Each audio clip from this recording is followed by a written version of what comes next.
செத்துட்டார்ல captain அவங்க செத்துட்டாங்க. அந்த டெத்துக்கு வந்து இப்போ விஜய் அண்ணா போகும்போது வந்து சப்பளம் அடிச்சுதா சொல்லிட்டு ஒரு நியூஸ் போடுறாங்க. அந்த நியூஸ் வந்து பொய்யா உண்மையா? சப்போஸ் உண்மையா அடிச்சிருந்தா உங்களுடைய ரியாக்ஷன் வந்து எப்படி இருக்கும்? நான் என்ன சொல்லுவேன்னா, அவர் என்னதான் தப்பு பண்ணிருந்தாலும் அவர் செருப்பால அடிச்சிருக்க கூடாதுண்ணா. அப்படியா? அவரு பார்த்தோன்னே கண்ணுல இருந்து தண்ணி வந்துச்சுண்ணா. அம்மாந்துல நான் அசிங்கமா கழுவி ஊத்துனேண்ணா.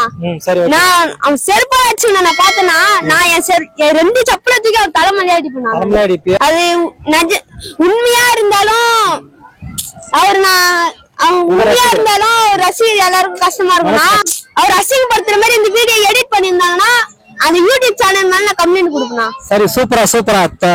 நவீன் பேரு பிரவீன் வந்து ரொம்ப தெளிவா இருக்க, தீவிர விஜய் ஃபேனு. நீ வந்து ரொம்ப வந்து தீவிர ரசிகரா இருக்க. உண்மையிலுமே வந்து விஜய் நான் வந்து கேப்டன் விஜயகாந்த் டெத்துக்கு போகும்போது செருப்பாலாம் யாரும் அடிக்கல. சில யூடியூப் சேனல் மாதிரி இருக்காங்க இல்லையா, அவங்களாம் வந்து வியூஸ் போகணும் காசு என்ன பண்ணிட்டாங்கன்னா எடிட் பண்ணி போட்டாங்க. சரியா? அது வந்து ஒரிஜினல் வீடியோவே கிடையாது.